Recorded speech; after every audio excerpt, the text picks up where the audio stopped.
నమస్కారం ASN news కి స్వాగతం.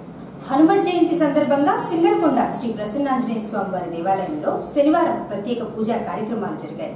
ముందుగా స్వామివారికి నిత్యం జరిగే అభిషేకాలు పూజలు చేసి అలంకరణ తదుపరి స్వామివారి మూల విరాట్ కు లక్ష్మీనాగవల్లి దళార్చన ఎంతో వైభవంగా జరిగింది. యాగశాలలో పూర్ణాహుతి, దీపాలంకరణ, ఉంజల్ సేవ, సుమారు 2000 మామిడి పండ్లతో పూజ, నివేదన, హారతి, మంత్రపుష్పం జరిగింది. హనుమత్ జయంతి శనివారం కలిసి రావడంతో భక్తులు ప్రసన్నాంజనేయ స్వామి వారిని దర్శించుకుని తీర్థ ప్రసాదాలు స్వీకరించారు. దాతల సహాయ సహకారాలతో ఉచిత ప్రసాదాలను భక్తులకు వితరణ చేశారు. దేవస్థానం ఈవో సుభద్ర స్వామివారి దర్శనం కోసం వచ్చే భక్తులకు అన్ని రకాల ఏర్పాట్లు చేశారు. ఈ సందర్భంగా దేవస్థానం వేద పండితులు వంగల హరిశంకర అవధాని మాట్లాడుతూ హనుమత్ జయంతి సందర్భంగా సింగరకొండ శ్రీ ప్రసన్నాంజనేయ స్వామివారి దేవస్థానంలో స్వామివారికి గత 3 రోజుల నుంచి ప్రత్యేక పూజలు జరిపారని, శనివారం హనుమత్ జయంతి సందర్భంగా స్వామివారికి లక్షతమలపాకుల పూజ, 2000 మామిడి పండ్లతో పూజ, పూర్ణాహుతి, దీపాలంకరణ, ఉంజల్ సేవ నిర్వహించారని, భక్తులు విశేషంగా తరలివచ్చి స్వామివారిని దర్శించుకుని తీర్థ ప్రసాదాలను స్వీకరించడం జరిగిందని తెలిపారు. వైశాఖే మాసి కృష్ణాయాం దశమ్యాం మన్నవాసరే పూర్వాభాద్ర ప్రభూతాయ మంగళం శ్రీ హనుమతే. వైశాఖ మాసం కృష్ణపక్షము దశమి శనివారం పూర్వాభాద్ర నక్షత్రం రోజున ఆంజనేయ స్వామి అవతరించినట్టుగా మనకి సుందరకాండలో ఉన్నది. ఈ రోజు వైశాఖ మాసం కృష్ణపక్షము, నవమి వెళ్ళి దశమి, అలాగే శనివారం వచ్చింది. పూర్వభాద్ర నక్షత్రం తర్వాత ఉత్తరాభాద్ర వచ్చింది. ఈరోజు విశేషం ఏంటంటే శనివారం కూడాను కలిసి రావడం చాలా విశేషము. ఈ సింగరకొండ లక్ష్మీ నృసింహ క్షేత్రంలో వేంచేసి ఉన్న ప్రసన్నాంజనేయ స్వామి వారి దేవాలయం ప్రాకార మండప ప్రదక్షిణం చేసి స్వామివారి పరివార దేవతలైన విఘ్నేశ్వరుడు, సుబ్రహ్మణ్య స్వామి, జీవధ్వజ దండము, కృష్ణవాహనానికి నారికేల ఫల సమర్పణ, హారతి అయిన తర్వాత ఈ ముఖమండపంలో గణపతి పూజ, తర్వాత లక్ష తమలపాకుల పూజా కార్యక్రమం జరుగుతుంది. ఈ భక్తుల సహకారంతో ఈ సంవత్సరం వచ్చే భక్తులకి మజ్జిగ, అలాగే మంచినీళ్ళ బాటిల్స్ అన్ని కూడాను దేవస్థానం వారు భక్తుల సహకారంతో ఏర్పాటు చేసినారు.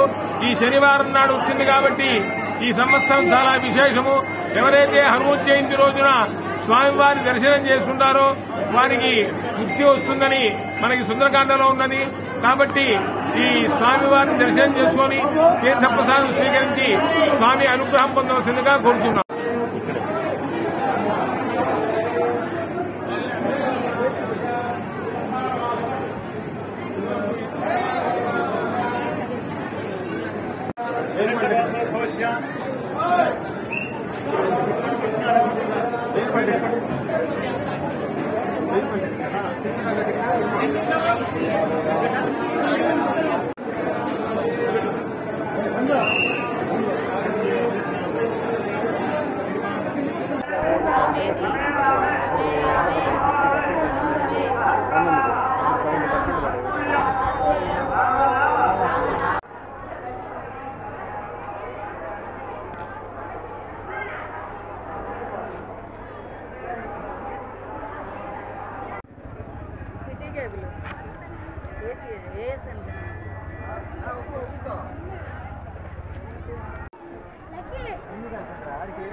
సార్ గోత్రం చెప్పండి. మాలవారి గోత్రోద్భవస్య కృష్ణయ్య నామధేస్య సౌభాగ్య నామధిపతి భావనా కృష్ణ నామధేస్య భార్గవ సాయి కృష్ణ నామధేస్య గోవింద ఆంజనేయ వరద గోవింద. ప్రదక్షిణం చేయాలి.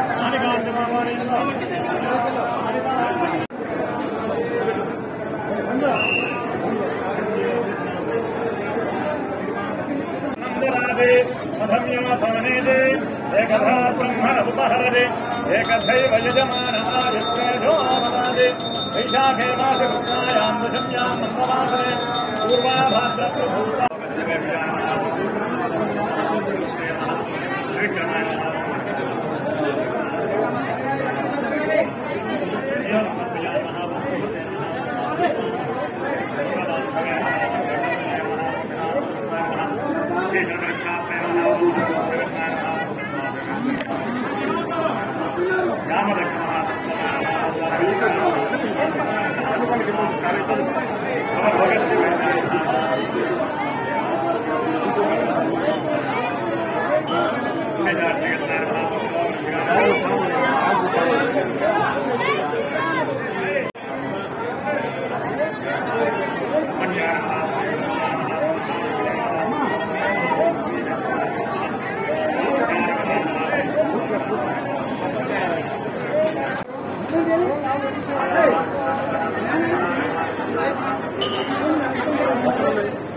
తెప్పిస్తాను లేదని గాంధీలో బయలుదేరి సగం గుర్తులో చూస్తే నీ నెంబరు ఎంత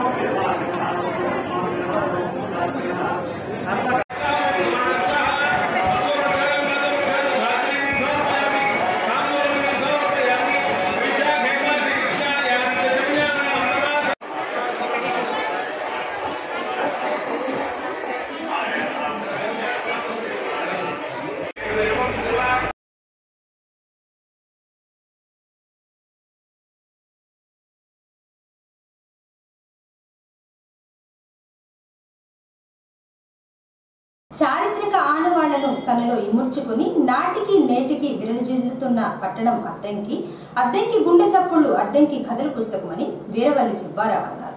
రిటైర్డ్ ప్రధానోపాధ్యాయులు పుట్టంరాజు శ్రీరామచంద్రమూర్తిచే రూపకల్పన చేసిన అద్దంకి కథలు గ్రంథావిష్కరణ సభ శనివారం అద్దంకి పట్టణంలోని మారంవారి సేవాసదన భవనంలో ఏర్పాటు చేయగా ప్రముఖులందరూ కలిసి ఆవిష్కరణ చేశారు. అన్నమనేని వెంకట్రావు, వారణాసి, రఘురామ శర్మ కలిసి పుస్తకాన్ని సమీక్షించారు. ఈ సందర్భంగా వారు మాట్లాడుతూ శ్రీరామచంద్రమూర్తికి మదిమదిలో ఉన్నది అద్దంకి అని, అద్దంకి వైభవానికి ముంజేతి అద్దం ఈ అద్దంకి కథల పుస్తకమని, వారి కుమారుడు చక్రధర్ పుస్తకాన్ని ఆవిష్కరణ చేశారని, అద్దంకి సంబంధించిన వరకు ఈ పుస్తకం అపూర్వమైనదని, శ్రీరామచంద్రమూర్తి ఈ పుస్తకాన్ని వ్రాయడంతో పాటు మిగిలిన కవులను ఈ పుస్తకంలో భాగస్వాములను చేయడం గొప్ప విషయమన్నారు. అద్దంకి గ్రామ శిథిలాల వెనుక దాగి ఉన్న ఎన్నో రహస్యాలను తెలుసుకోవడానికి చరిత్ర పుటలు తవ్వి అద్దంకి కథలు అనే పుస్తకాన్ని రూపకల్పన చేసిన శ్రీరామచంద్రమూర్తి అభినందనీయుడు అని, ప్రతి ఒక్కరి వద్ద ఈ పుస్తకం ఉండాలని వీరవల్లి సుబ్బారావు పిలుపునిచ్చారు. ఆ విధంగా ప్రతిదీ అన్ని పెరిగిపోతూ ఉండే అద్దంకి ఒక్కొక్క విషయంలో చాలా విషయాలు ఇప్పుడు ఒంగోలు ప్రత్యేకంగా ఒంగోలు గిద్ద అని చెప్పుకుంటాం. ఒంగోలు గుర్తొచ్చేట్టుగా అదేవిధంగా చేమకుర్తి ఒంగోలు జిల్లా ఉంది కాబట్టి చేమకుర్తి దానికి వరల్డ్లో రెండో స్థానంలో ఉండదని దాన్ని చెప్పుకుంటాం. అదేవిధంగా అతనికి కూడా మంచి పేరు ఈ కౌలు విషయంలోకి వచ్చేసరికి ఈ కార్యక్రమాలు కానీ ఇవన్నీ కూడా అదొక పేరు, మంచి పేరు ఉంది. ఒకప్పుడు నేను ఫస్ట్ నుంచి దగ్గర 50 ఏళ్ళ నుంచి ఇక్కడ చూస్తున్నాను. ఆదని కొంతమంది పాపయ్య గారు అలాంటి వాళ్ళు ఇద్దరు వచ్చేసరికి ఉన్న శ్రీరామూర్తి, మామూలుగా వెంకటరమణయ్య గారు ఇలాంటి పెద్దలతో నగర వీధులు గంధర్వులతోటి అప్సరోగణాలతోటి ఆనందించబడిన జనులతోటి వెలసిల్లేవి అని చెప్పాడు. దాంట్లో ఎంతో కొంత నిజం లేకుండా పోదు. ఎందుకంటే అద్దంకి సంక్షుప్త ప్రాంతం కాదు. గుళ్ళగం ఉంది, కాస్త పాడి పంటలు ఉన్నాయి, కళలు ఉన్నాయి, నారాయణ తీర్థ తరంగాలు ఇలాంటి విరాజిల్లుతున్నాయి. ఎర్రం లాంటి మహాకవి ఉద్భవించాడు, శ్రీనాథుడు లాంటి మహాకవి వెలువడాడు. కాబట్టి ఈ ప్రాంతం ఆనందంగా ఉండడానికి అవకాశం ఉన్న ప్రాంతం. ఎప్పటి నుంచో కొన్ని వేల సంవత్సరాల, దాదాపు 2000 సంవత్సరాల చరిత్ర కలది అద్దంకి పట్టణం, అద్దంకి నగరం. అందుకే కుందూరి ఈశ్వరదత్ గారు అద్దంకి గురించి రాస్తూ పొంగినాడులో గుళ్ళకమ్మకు సమీపంలో వెలసిల్లినటువంటి నగరం అద్దంకి అని చెప్పాడు. కాబట్టి రాయటం జరిగింది. కలియుగ భీముడు పుట్టరాజు శంకరరావు గారి గురించి, అలనాటి రామాటాకేసు, అద్దెకిలో ప్రదర్శించబడినటువంటి బాలుకా పట్టాభిషేకం సినిమా గురించి, అద్దెకిలో సినిమా తీశారు. తిమ్మాయిపాటి విట్టుబట్టీరు, చిరస్మరణీయుడు చిన్ని శాంతయ్య గారు, డివిఎం సత్యనారాయణ గారు కథ నుంచి జారువారినటువంటి కథ శ్రీనుడు అత్తయ్యకి పోలేకపోయాడు, రానే వచ్చాడు అనేటటువంటి కథ మన లక్కరాజు శ్రీనివాసరావు గారి నుంచి మీరా ఢిల్లీ వరకు ఒక ల్యాండ్ మార్క్. ఇది డాక్టర్ యు దేవపాల గారు సినిమా చూసేందుకు యాత్ర మోటుపల్లి రామదాస్ గారు, నాగేశ్వరరావు గారి ప్రౌఢి భక్తుల బాలు అంటే మన ఆర్టిస్టు బాలు గారు, వెండితెర వెలుగురు ఇరపావులు శేషప్రభుసాయి గారు, న్యాయదేవత ప్రతిరూపాలు శ్రీ పండిగంట కోదండరామయ్య గారు, వారి కుమారుడు శ్రీ నరసింహరావు. ఈ 20 అంశాలతో కూడినటువంటి సమాహారమే రెండవ భాగంలో ఉన్నటువంటి అద్దె పండిగంట వెంకటరామదాసు గారికి ఆయన్ని అద్దెకి ప్రాంతంలో అద్దెకి అన్నమయ్య గారు ఇచ్చేవాడు. అసలు వారి స్వగ్రామం అద్దెకి మండలంలో ఉన్నటువంటి మూదేపల్లి గ్రామం. అక్కడ ఉన్నటువంటి చిన్న చిన్న వ్యవసాయ భూముల్ని వ్యవసాయం చేసుకుంటూ పంటలు పండించుకుంటూ దానితో జీవనం సాగించేవాడు. వారి కుటుంబాల్లో దాన ధర్మాలు చేస్తుండేవాడు. నారాయణ తీర్థులు వారి తెలంగాణ వాడి కుటుంబాలలో వారి కుటుంబం ఉంది. శ్రీరామచంద్రమూర్తి గారిని చూస్తేనే అర్థమవుతుంది ఎంత శ్రమ చేశాడు, ఎంతమందిని కలిశాడు, ఎంత విషయాలు సేకరించాడు.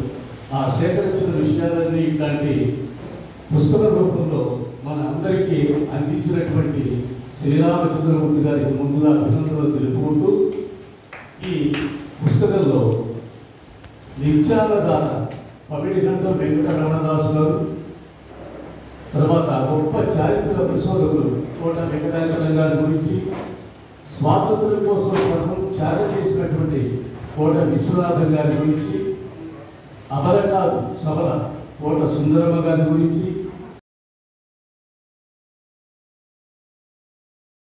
భజన సమాజ మండలి వారు స్వామివారికి సేవ చేయడంలో ముందుండాలని అద్దెంకిలో తిరుమల తిరుపతి దేవస్థానం దాస సాహిత్య ప్రాజెక్టు ఆధ్వర్యంలో భజన మండలి సభ్యులకు ఒకరోజు శిక్షణ సాహిత్యంపై ఇవ్వడం సంతోషంగా ఉందని టీటీడీ దాస సాహిత్య ప్రాజెక్టు విశేషాధికారి పగడాల ఆనంద తీర్థాచార్యులు అన్నారు. శనివారం సింగరకొండలో ఉన్న టీటీడీ కళ్యాణ మండపంలో టీటీడీ దాస సాహిత్య ప్రాజెక్టు వారి ఆధ్వర్యంలో శిక్షణ తరగతులను ఏర్పాటు చేయగా ముఖ్య అతిథిగా ప్రాజెక్టు అధికారి ఆనంద తీర్థాచార్యులు హాజరయ్యారు. ఉమ్మడి ప్రకాశం, బాపట్ల జిల్లాల నుంచి భజన మండలి సభ్యులు విశేషంగా తరలివచ్చారు. టీటీడీ నుంచి వచ్చిన వాగ్గేయ కళాకారులు గాత్రదానంపై శిక్షణ ఇచ్చి పలు సూచనలు ఇచ్చారు. ఈ సందర్భంగా ఆనంద తీర్థాచార్యులు మాట్లాడుతూ టీటీడీ దాస సాహిత్య ప్రాజెక్టు వారి ఆధ్వర్యంలో ప్రజలకు ఉపయోగపడే విధంగా ఎన్నో కార్యక్రమాలు నిర్వహిస్తున్నారని, భజన మండలి సభ్యులకు టీటీడీ వాగ్గేయ కళాకారులచే గానదానంపై శిక్షణ ఇచ్చారని, అద్దెంకిలో నిర్వహించిన మొదటి కార్యక్రమానికి విశేషంగా స్పందన రావడం, కృషి చేసిన దాస సాహిత్య ప్రాజెక్టు బృందానికి అభినందనలు అని తీర్థాచార్యులు పేర్కొన్నారు.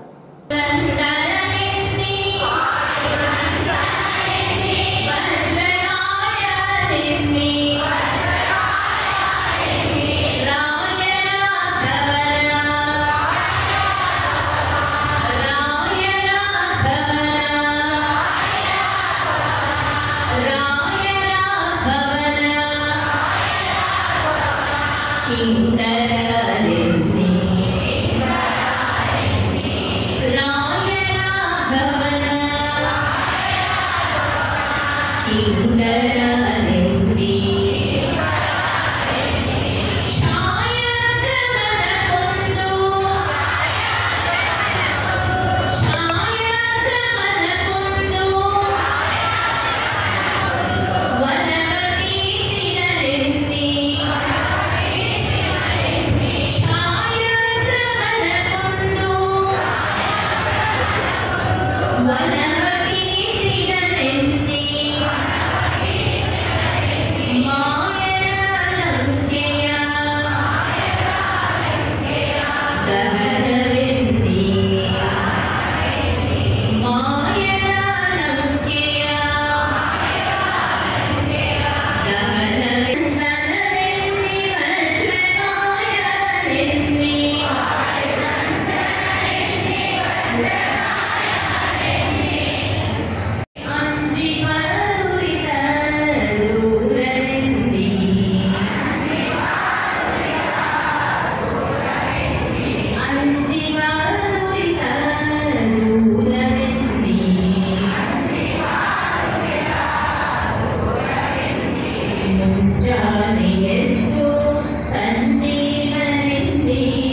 సంతమాగులూరు అడ్డరోడ్డు వద్ద పోలీసులు భారీ స్థాయిలో బంగారం పట్టుకున్నారు. వాహనాలు తనిఖీ చేస్తుండగా ఓ బస్సులో అక్రమంగా బంగారం తరలిస్తున్నారనే సమాచారంతో పోలీసులు విస్తృతంగా తనిఖీ చేపట్టారు. ఈ తనిఖీలో 840 గ్రాముల బంగారం స్వాధీనం చేసుకుని ఒకరిని అదుపులోకి తీసుకున్నారు. విచారణ తదుపరి అరెస్టు చేశారు. పట్టుబడిన బంగారం విలువ సుమారు 61,16,492 రూపాయలు ఉంటుందని పోలీసులు వెల్లడించారు. ప్రొద్దుటూరు నుంచి నర్సరావుపేట వెళుతున్న బస్సులో బంగారం పట్టుబడింది.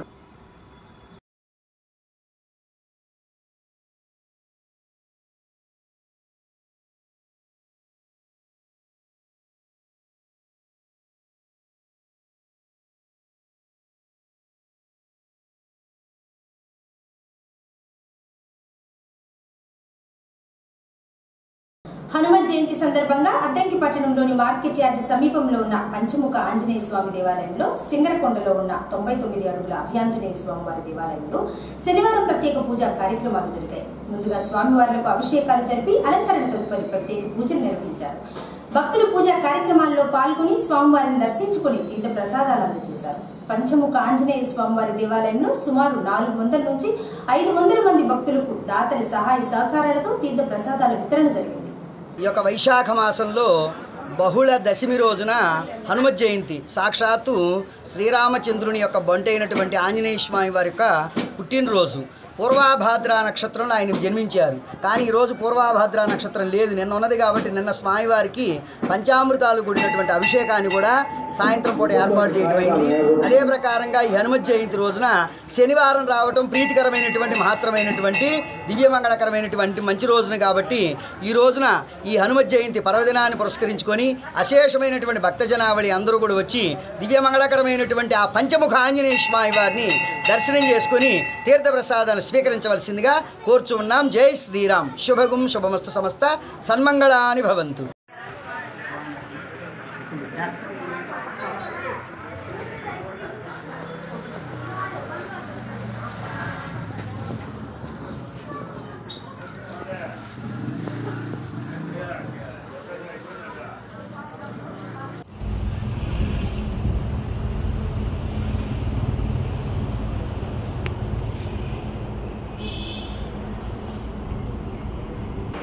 శ్రీ అభయాంజనేయ స్వామి దేవస్థానం 10వ వార్షికోత్సవం సందర్భంగా ఉదయం 6:30 అభిషేక కార్యక్రమం మొదలయ్యి తర్వాత 9:30 హనుమాన్ చాలీసా పారాయణం స్వర్ణ సుబ్బారావు దంపతులచే సుమారు 150 మంది భక్తుల చేత హనుమాన్ చాలీసా పారాయణం 9:30 స్టార్ట్ అయ్యి 12 గంటల దాకా హనుమాన్ చాలీసా పారాయణం జరుగుతుంది. కనుక అద్దంకి చుట్టుపక్కల భక్తులు మరియు దేవస్థాన శాసన సభ్యులు, కమిటీ మెంబర్స్ మొత్తం చుట్టుపక్కల గ్రామాల ఆంజనేయ స్వామి భక్తులకు మనవి, ప్రతి ఒక్కరూ వచ్చి హనుమత్ జయంతి శనివారం వచ్చినది. ఇటువంటి రోజు దాదాపు 25-30 సంవత్సరాల రోజు వస్తుందని వేద పండితులు చెప్పడం జరిగింది. కనుక భక్తులందరూ గమనించి ప్రతి ఒక్క భక్తులు స్వామివారి దగ్గరికి వచ్చి స్వామివారి దర్శించుకొని.